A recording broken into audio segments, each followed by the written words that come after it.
yang menjadi guru kita, dialah yang melahirkan rohani kita sehingga menyentuh alam malakut, sehingga teman-teman insya Allah kalau rajin bisa menikmati nama Allah dalam kesendirian.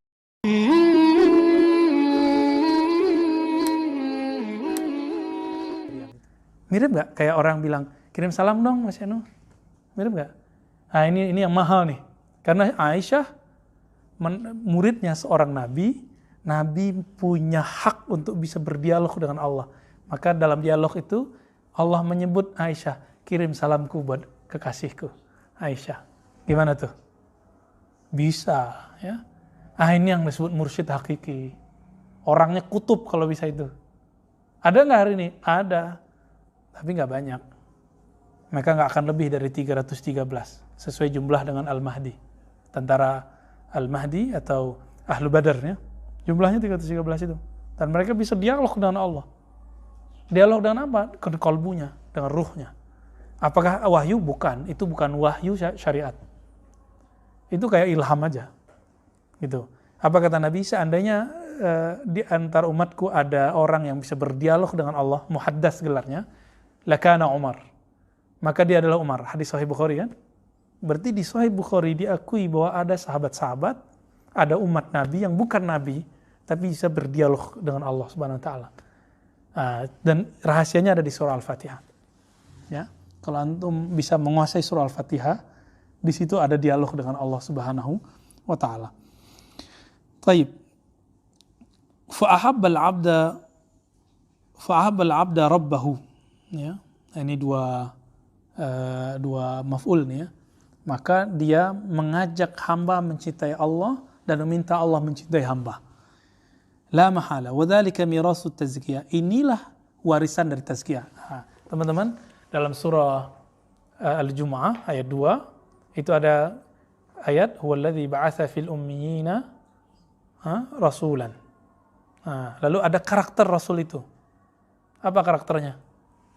Yatlu alaihim ayatihi wa yuzakkihim wa yu'allimuhumul kitab wal hikmah. Karakternya yatlu alaihim ayatihi, membacakan, menyampaikan kan ayat-ayatnya kepada mereka, lalu melakukan tazkiyah. Jadi mursyid itu tugasnya adalah menyampaikan ke murid ayat-ayat Allah yang tertulis ataupun yang nggak tertulis. Ada ayat Allah yang nggak tertulis?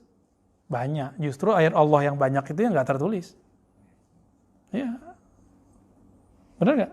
Coba baca surat Ar-Rum. Ya, mulai dari berapa tuh? 20 ya? 20 sampai ke berapa itu? Wa min ayati. Ternyata ayat Allah di situ bukan Al-Qur'an. Ayat Al-Qur'an menceritakan ayat Allah yang mengalir dalam diri kita. Ternyata di situ pasangan tuh ayat Allah. Jadi antum yang belum punya pasangan, ayat Allahnya kurang. Semoga segera, amin. Semangat aja bilang amin. Covid. Baik. Yang kedua, karakternya adalah tazkiyah, membersihkan murid gitu. Maka teman-teman, ketika kita pakai talqin astagfirullah di lantai 2, beda nggak antum baca astagfirullah sendiri? Kenapa? Ini yang lain belum ya? Yang akhwat belum? Yang banat belum? Sebagiannya juga belum. Ketika kita baca istighfar dengan teknik yang musalsal, yang kita ikutin versi guru kita dan gurunya dari gurunya, bukan dari baca buku, itu ruh langsung berbicara ke ruh, kolbu langsung kontak dengan kolbu. Langsung tuh ada pengakuan dan nikmat. Coba sholawat pakai ruh dan nikmatnya bukan main. Mana Buya Zulfikar ya? Itu kenikmatannya ketika dia bersolawat. Selama ini kita bersolawat, tapi ketika sholat itu dihubungkan dengan ruh, itu terasa nikmat. Ya, semoga nanti ada waktu khusus untuk akhwat ya, insyaAllah. Kalau yang bapak-bapak ini udah sering ini. Taib. Qad aflaha man zakkaha. Surat Asy-Syams ayat 9. Sungguh beruntung, sukses orang yang zakkaha. Apa arti zakkaha? Membersihkan. Apa yang dibersihkan? Nafs. Yang dibersihkan nafs. Jadi Nabi itu membersihkan nafsiyah sahabat. Teman-teman semua, Maka ada dua karakter mursyid. Ada mursyid yang membersihkan murid baru di karakter nafsiyah, itu udah sukses. Ada yang sudah sampai membersihkan kolbu sampai ke ruh. Tergantung makom-makomnya nanti bagaimana. Nah, jadi mursyid kebanyakan yang antum tahu itu adalah mursyid nafsiyah. Tapi kebanyakan juga nggak berhasil. Nafsiyah sendiri juga nggak beres. Ya. Wa falahuha bizzafari bima'rifatillah, itu dicetakan itu salah cetak tuh kayaknya. Qalahuha, bener gak? Nah, ini yang benar falahuha. Kesuksesan, keberuntungan manusia, hamba Allah, jiwanya adalah dengan bima'rifatillahi tabaraka ta'ala, dengan mengenal Allah. Ini ilustrasi biar gampang. Orang yang suka naik gunung, ketika dia berhasil ke puncak gunung, bahagia nggak? Nah, disebut falah. Orang kalau kuliah selesai 4 tahun, S1, S2, 2, atau berapa tahun nih? Nggak tahu nih. S3, berapa tahun S3 sekarang? Kalau saya masih telat lah, 4 tahun. Karena main-main dulu, kerja-kerja dulu. Yang penting selesai. Selesai itu disebut dengan falah. Saya senang seseorang, lalu saya nikah dengan orang itu falah. Saya pengen satu barang, satu kendaraan, saya membeli kendaraan itu falah. Oke? Jadi falah itu mendapatkan apa yang menjadi tujuannya. Apa yang jadi visinya. Itu semua fisik dan intelektual. Sekarang pertanyaannya, kalau kolbu kita falahnya pakai apa? Falahnya dengan zikrullah. Ala bizikrillah tatmainnul qulub. Kalimatnya sudah pakai ala. Itu Allah serius. Lalu didahulukan objek dan dipakai jar majrur. Dalam balaghah itu berarti serius. Hanya dengan menyebut nama Allah hati seseorang bahagia. Berarti kolbu itu kalau kurang nyebut nama Allah dia nggak akan sukses. Maka mursyid kolbunya harus sukses dulu nyebut nama Allah. Sebagaimana mursyid akal di kampus, dia harus berhasil dulu dapat gelar doktor, MA. Ya kan? Lanjut, mursyid ruh. Nah, inilah Nabi. Nabi itu bukan hanya mursyid akal, bukan hanya mursyid kolbu, tapi juga mursyid ruh. Ini perbedaan mursyid hakiki dengan yang tidak hakiki. Ya. Wa aidan mir'atul qalbi idzan jalat lahat fiha ad-dunya biqabiha wa haqiqatiha wa mahiyatiha. Kalbu itu kalau sudah terang, sudah bersih, maka terkikislah darinya kotoran dunia.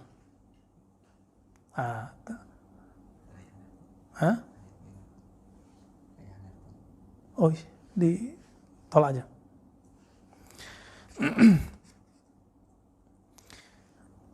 Jadi salah satu hijabnya kita kepada Allah adalah, coba habis takbir ingatnya apa? Allahu Akbar. Hijabnya apa nih? Kalau pekerjaan, nanti pekerjaannya masuk. Kalau ilmu, nanti itu kepalanya panas tuh. Apalagi udah masuk ribat kan. Ngajinya hantam-hantam terus. Pas udah takbir, wah kayaknya ini bidah nih gitu. Ini kayaknya harus ditanyain nih. Nah, muncul itu, dan itu normal. Berarti mungkin kerjaannya sudah nggak jadi halangan di kolbunya. Tapi yang jadi halangan sekarang pikirannya. Itu bisa jadi begitu. Ya. Udah lepas nih dari akal, masuk ke kolbu. Kolbu itu masalahnya apa lagi? Banyak zikir atau kurang zikir? Nah, itu jadi persoalan juga tuh. Nanti ya, ada rasa-rasanya. Fatankashifu lil basirati haqiqatud daraini wa hasilul manzilain. Nah, kalau kolbu sudah mengenal Allah, sudah menyebut nama Allah, maka terpancarlah di sana hakikat dua negeri, yaitu dunia dan akhirat. Ya. Hasilul manzilain, neraka dan surga. Fayuhibbul abdu al-baqi. Ya. Lalu si hamba akan mencintai Allah yang kekal. Wa yazhadu fil fani, dan zuhud menanggalkan cinta dunia. Teman-teman, tidak cinta dunia bukan berarti nggak punya dunia. Tidak cinta dunia itu hanya bisa ada pada orang yang nggak punya dunia. Kalau dia udah nggak punya dunia, ya mesti nggak cinta dunia. Jadi zuhud itu hanya ada pada orang kaya. sebenarnya. Tapi zuhud kolbu itu beda. Zuhud ruh itu beda. Zuhud kolbu cuma menanggalkan dunia. Tapi zuhud ruh, dunia dan akhirat ditanggalkan. Yang dia mau cuma pemilik dunia dan akhirat. Nah, itu, jadi ada tingkatan zuhud di atas zuhud. Ya, zuhud fi zuhdi. Baik. Fatazharu faidatu tazkiyah. Maka nyatalah di situ keutamaan dari tazkiyah dan masyakhah wa tarbiyah, ya. Fa syaikhu min junudillahi tabaraka ta'ala man yurshidu bihi al-muridin wa yahdi bihi talibin. Maka syekh itu adalah tentara Allah. Katanya virus tentara Allah, ya. Benar juga, ya. Virus tentara Allah emang. Ulama kita ada sebagian ngomong gitu, cuma mungkin ustadz kita ini berbicaranya ada orang yang gak senang sama beliau gitu aja. Maka dipelintir-pelintir itu kalimatnya. Kan ada orang gak senang sama beliau kan. Kalau saya gak ada masalah dengan beliau. Ya. Kita termasuk bersyukur kepada Allah dengan ada beliau. Karena adanya beliau itu akhirnya orang jadi ramai lagi ngaji mazhab Syafi'i, ngaji akidah Ahlussunnah. Walaupun kemudian beliau sibuk di pergerakan lainnya. Maka guru menjadi tentara Allah yang dengannya murid mendapatkan bimbingan, ya. Taib. Lalu di sini ada hadis. Hadisnya panjang, kita langsung saja. Wa bi sanadinal muttasil lan Nabi sallallahu alaihi wasallam.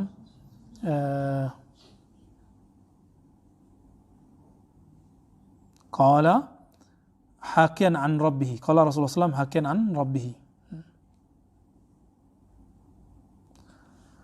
إذا كان الغالب على عبد الاشتغال بي جعلت همته ولذته في ذكري. Apabila hambaku telah dominan pada dirinya, sibuk denganku, ya, himmahnya hanya mencariku, maka ja'altu himmatahu walazatu fi dzikri. Di saat itulah zikir jadi nikmat. Jadi saya kalau teman-teman mungkin bertanya dari kemarin, dari dulu, kok kadang zikir saya nikmat, kadang enggak? Kok kadang sholat saya lezat, kadang tidak? Jawabannya, sudah sibuk belum dengan Allah? Ishtighal bi. Sibuk dengan Allah. Kita sibuk dengan handphone enggak? Iya. Coba sekarang, sibuk dengan Allahnya sebanding dengan sibuk dengan handphone. Kalau sudah begitu, saya jamin handphonenya hilang nanti saat zikir. Ya, bukan hilang diambil orang. Hilang dalam pikiran kita, enggak ada lagi. Jadi kalau ada lagi orang bertanya, kok nggak bisa khusyuk? Ya kamu belum sibuk dengan orang yang harus kamu khusyukkan dirimu ketika menghadapinya. Kita belum sibuk dengannya. Dengannya itu langkah pertamanya lah dengan namanya. Siapa namanya yang paling agung? Allah. Nah, inilah yang disebut dalam surat Iqra, Taghabun, Al-Muzammil, wazkur isma rabbik. Ini yang Muzammil. Wazkur isma rabbik. Sebutlah nama Rabbmu. Nah, sibuk gak nyebut nama Rabb? Nama Allah subhanahu wa ta'ala. Taib. Capek loh ya, ngomentarin orang. Kita baca berita, lalu kita lihat komentarnya. Capek loh bacanya. Bacanya capek. Apalagi yang nulis itu lebih capek itu. Itu lebih capek itu. Mau jadi orang yang capek, atau menjadi orang yang seger. Maka kalau ingin melihat orang yang paling seger di dunia adalah orang yang paling cuek dengan dunia. Gitu. Tapi dia sibuk dengan yang punya dunia. Itu powernya dahsyat itu.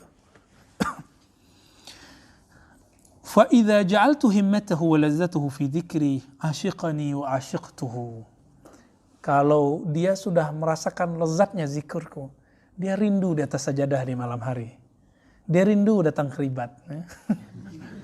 Ya. Dia rindu mau majelis zikir. Rindu aja bawaannya. Pengen ketemu gitu. Yang sebenarnya yang ditemui di ribat bukan Ar-Razi, tapi Rabbur Razi. Bukan sajadah ini, bukan tempat duduk begini, bukan. Tapi yang mau ditemui adalah Allah Subhanahu Wa Ta'ala. Emang di atas sajadah nggak bisa? Bisa di rumah. Cuma karena kalau sendiri kita belum bisa mempengaruhi diri, kita kan belum influencer gitu. Ya. Masih influence. Kena flu terus. Ya, jika sudah Allah lah menyebut nama Allah yang dia ridui, nah, maka beliau mengatakan jika dia setelah menikmati nikmatnya zikir, dikatakan di sini asyiqani wa asyiqtuhu, maka dia akan merinduiku, aku pun merinduinya. Pertanyaannya, siapa yang dulu merindu?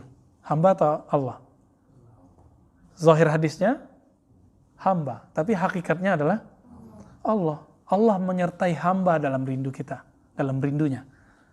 Kenapa? Allah qadim, Allah maha awal, tidak ada sebelumnya siapapun. Ketika dia merindui kita, lalu kita merinduinya. Siapa yang duluan? Yang maha qadim. Kita kan baru, hadis, makhluk. Nah, tapi dia dahulukan nama kita di sini. Ini masuk ke ayat Al-Baqarah itu, fazkuruni azkur. Sebut aku sebut namamu. Sebenarnya dia duluan nyebut nama kita, baru kita nyebut nama dia. Maka beruntung antum kalau zikir, Allah lagi sebut-sebut nama antum semua. Ya, alhamdulillahirabbil alamin. Wa rafa'tul hijab fima baini wa bainah. Lalu aku angkat tirai penghalang antar aku dannya. Teman-teman semua, hijab itu banyak. Hijab itu dibagi dua. Penghujung kitab dari Jami' Usul Aulia, kepada Imam Ahmad Khuzmushkanawi, muhaddis, tapi mursyid Naqsyabandi. Jadi kitabnya setebal ini, tapi intinya cuma satu paragraf di akhir. Apa kata beliau? Hijab kepada Allah itu ada dua macam. Satu macam 70.000, satu macam 70.000. Satu macam pertama an-nur, satu macam kedua az-zulmah. Saya pernah nyebutin itu ya. Cahaya dan kegelapan.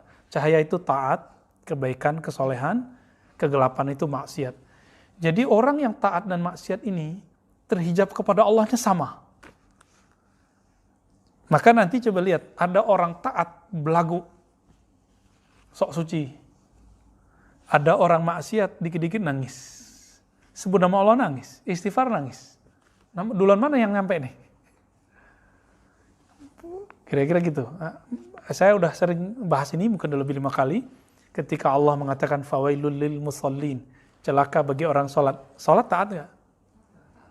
Dia taat secara zahirnya, tapi kalbunya terhijab karena merasa taat. Orang yang maksiat ada dua juga. Ada yang maksiat tidak tahu cara keluar dari maksiat, tidak tahu cara kembali kepada Allah, tidak tahu cara taubat. Ada yang tahu cara taubat. Ini yang dikatakan oleh Imam Nu'taillah, kalau yang maksiat itu orang alim, maka nggak masalah karena dia tahu cara tobat. Tapi kalau yang maksiat itu orang jahil, dia akan mikir ya sudahlah, hancur sekalian gitu. Ya udah nikmatin aja deh gitu. Ah ini kacaunya di situ ya. Nggak tahu cara pulang. Nah hijab kita yang mana? Setiap hari kita kena hijab itu.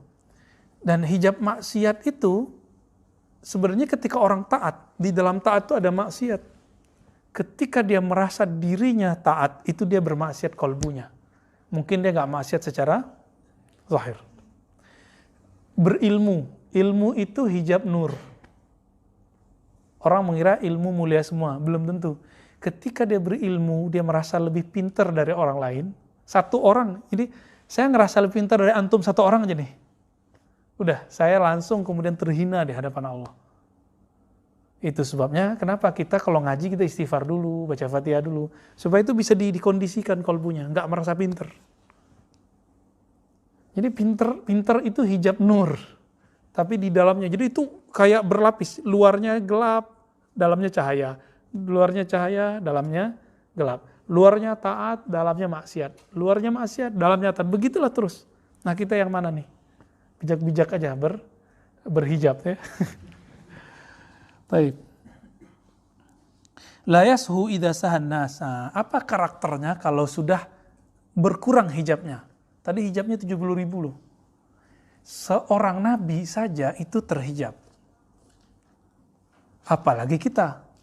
Nabi Musa karena masih terhijab, Allah tidak izinkan melihat, hatta cahayanya nggak diizinkan. Apa kata Allah? Lihat ke gunung itu, jika gunung itu tetap bertahan, maka engkau bisa melihatku. Lalu Allah memperlihatkan apa ke sana? Cahayanya. Hancur nggak gunung? Nabi Musa pingsan.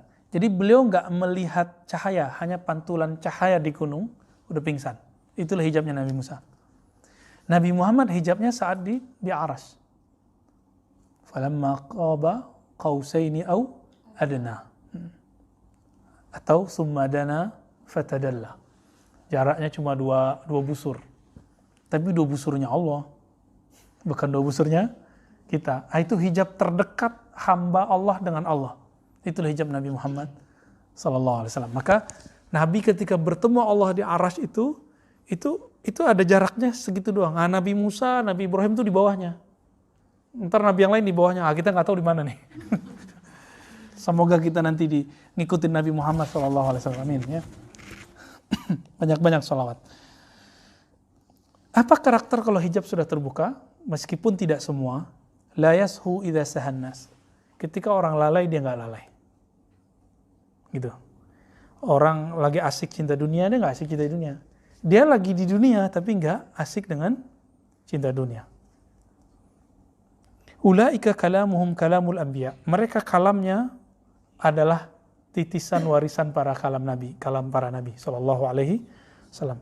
Ulaika al-abtal haqqan, ulaika alladhina idza aradtu bi ahli al-ardi 'uqubatan aw 'adzaban dzakartuhum fiha fasaraftuhu bihim anhum. Nah, ini dia nih. Mereka itu adalah boleh disebut poros-porosnya wali di muka bumi, yang mana apabila aku ingin memberikan suatu bala bencana di suatu negeri, disebut saja nama mereka, maka aku akan menjauhkan bala itu dari negeri itu. Kira-kira teman-teman, Singapura udah resesi, Jepang udah resesi, Singapura bulan lalu 40% minus, Jepang 28% minus. Itu angka apaan sih? Gitu ya. Tanya ke ahli ekonomi ya. Negara sekitar udah hancur semua nih. Indonesia, kita kemarin bulan lalu minus 5% atau kurang. Berarti masih dijaga Allah nggak? Padahal kita ngerasa susah loh ya. Atau ngerasa biasa aja? Biasa aja. Kira-kira ketika negara yang maju Norwegia, atau itu negara yang paling gede pensiunannya sedunia. Ngalahin Amerika, ngalahin semuanya. Tapi sekarang hancur. Resesi semua. Negara kita, resesinya paling dikit-dikit gitu doang. Maka saya mau kasih tahu, di negeri ini ada wali-wali sejenis itu. Sejenis orang-orang ini. Ya, mungkin di atas kutub lagi gaus. Wallahu a'lam. Alhamdulillah rabbil alamin. Ya.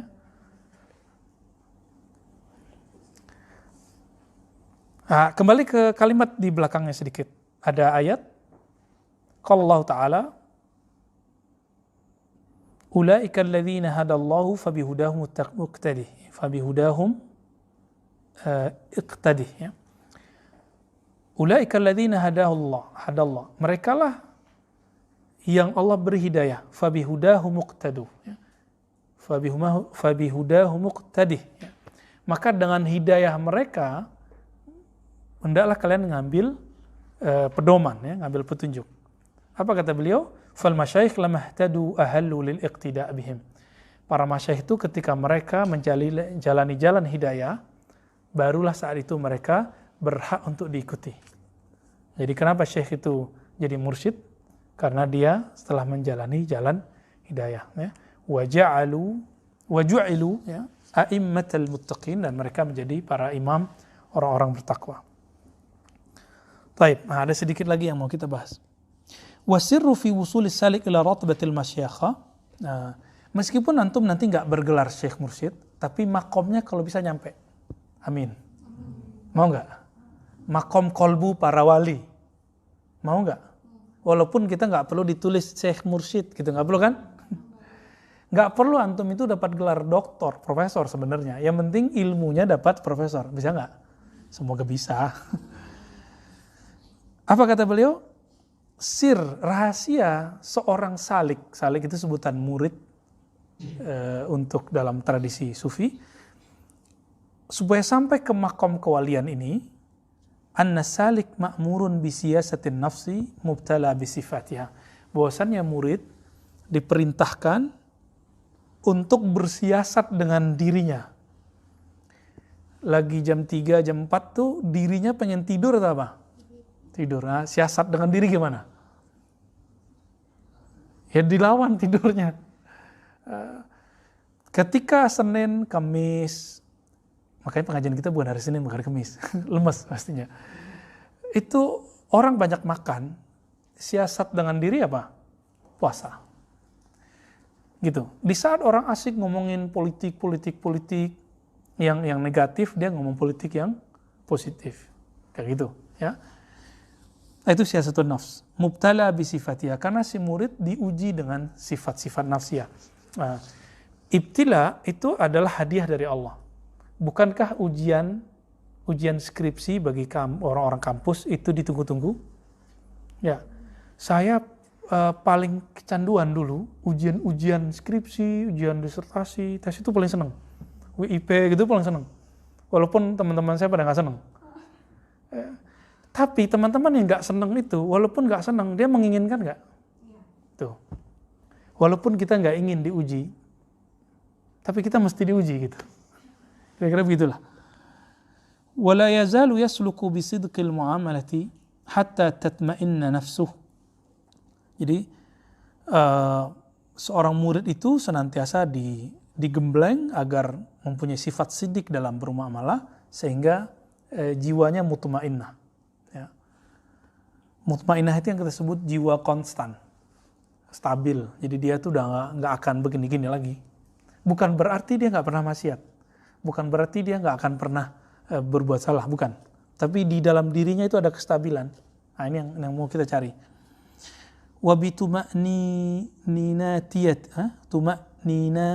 Tuma'ninah, ya. Ini kurang nunnya ya. Yantazi'u anha al-burudah wal yabusah allati istashabatha min asli khalqatiha wa biha tasta'si ala ta'ati wal inkar lil ubudiyah. Nah, ada rasa sejuk, rasa panas, rasa nyaman, tidak nyaman di saat kita taat dan maksiat. Orang saat maksiat ada nggak kenyamanan nggak di hatinya? Ada dek kayak gitu, nggak enak.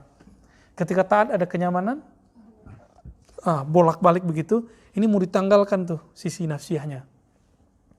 Kalau sudah begitu, walaupun dia nanti taat, dia nggak akan GR. Ketika dia maksiat, dia tidak akan kehilangan akal untuk pulang. Dia tahu jalan pulang. Nah, inilah yang dikatakan di dalam ayat ini. Tsumma talinu juluduhum wa qulubuhum ila dzikrillahi tabaraka wa ta'ala. Nah, ini masih banyak nih sebenarnya. Cuma intinya ada di bagian bawah. Kama annal waladnya, dua baris terakhir. Kama annal walada juz'ul walid fil wiladah tabi'iyah. Sebagaimana anak itu adalah bagian dari diri orang tuanya secara biologis. Wa tasiru hadhil wiladah anifan wiladah ma'nawiyah. Maka murid pun ketika digembleng sama gurunya itu juga menjadi anak rohani. Gitu. Jadi kita punya guru rohani, maka itu adalah ayah rohani kita. Itu sebenarnya. Kenapa? Kalau ayah ibu jasmani, paling-paling cuma doain rezeki banyak. Ya kan? Iya langsung. Ya mohon maaf, hampir semua ayah ibu yang tidak ulama dan tidak mengenal dengan, bahkan ulama kiai juga masih begitu. Itu paling doain semoga kamu sukses. Anaknya mau jadi apa nih? Dokter, arsitek. Paling gitu doang, bisnis. Tapi jarang orang tua yang mengatakan, saya doakan kamu selamat dunia akhirat, masuk surga bersama Nabi. Itu nggak ada gitu. Ada nggak? Nggak ada. Yang begitu doain siapa? Guru. Hanya guru yang mendoakan si muridnya supaya selamat sampai ke akhirat. Sampai beberapa guru kita bilang, ente nanti di mana saya cari di akhirat. Sampai ada yang begitu ngomong. Itu lebih dari orang tua nggak? Maka mohon maaf, sayangnya orang tua biologis terkadang hanya sifatnya materi. Anaknya bisa dieksploitasi nggak nih? Jadi sumber duit, gitu. Nauzubillah min dzalik. Padahal suksesnya orang tua ketika anaknya jadi mahar masuk surga. Gitu. Sebagaimana suksesnya anak ketika dia menjadikan orang tuanya mahar masuk surga. Nah, maka ada ungkapan yang diriwayatkan secara bebas, ini bukan hadis ya. La yuflih ma lam yulad marratain. Tidaklah sukses siapa yang tidak terlahir 2 kali. Lahir secara biologis, lalu lahir secara rohani. Kapan terlahir secara rohani? Ketika antum merasakan zikir yang nikmat. Ketika zikir, ketika la ilaha illallah itu terasa getaran di kolbu. Itu terlahir kembali udah. Ya, kalau sudah merasakan itu, ketika nyebut nama Allah itu terasa nikmat, itu sudah terlahir kembali. Nah, beruntung. Fabil wilayatil ula yasiru lahu irtibat bi'alamil malak. Nah, di paragraf berikut, dengan kelahiran biologis maka dia terhubung ke alam zahir, alam nyata. Wa bihadzihil wilayah yasiru lahu irtibat bil malakut. Dengan kelahiran rohani maka dia terhubung, terkoneksi ke alam rohani. Nah, inilah kajian di tempat Pak Mahadi kemarin ya, alam ruh. Itu belum malakut, belum ruh. Kita sudah jelaskan ada alam malak, ada malakut, ada jabarut. Nanti ke atasnya ada lagi. Ketika kita bertemu Nabi SAW dalam mimpi, kebanyakan itu di alam malakut. Namun ada orang lagi antara sadar nggak sadar nggak sadar kan berarti rohnya lagi bolak-balik. Di saat itu dia ketemu Nabi. Nah, itu sebenarnya dia nyampur tuh antara sadar nggak sadar. Kita sebutlah alam malakut aja. Nabi udah masuk ke alam malakut kan sekarang. Tapi orang-orang yang kolbunya tajam, dia dalam keadaan sadar begini, dia bisa melihat hadirnya Rasulullah, hadirnya para arwah, hadirnya malaikat, meskipun matanya ini melek, kolbunya juga melek. Nah, itulah para nabi dan para aulia. Ya, para aulia yang disebut ahlul kasyaf. Tapi antum jangan minta-minta gitu deh, ya. Repot nanti. Coba lagi datang ke sini, ntar ngelihat ada yang nunggu depan 2 orang misalnya kan. Ntar lagi zikir terus orang yang turun. Lagi baca rotib tiba-tiba ada yang teriak kan gitu. Pas dilihat kok nggak ada yang teriak. Tahu-tahu ngeliat kelabang, ya kan aneh nanti. Repot kan? Jadi beruntung kita nggak melihat alam gaib. Wa min ni'amillah alaina ay yahjibu 'anna 'alamal malakut. Salah satu hijab yang nikmat adalah Allah tidak selalu memperlihatkan alam malakut. Coba dilihatin terus. Berdesakan tuh roh itu lagi nyari syafaat. Jadi roh-roh yang belum ketemu dia jalan pulang.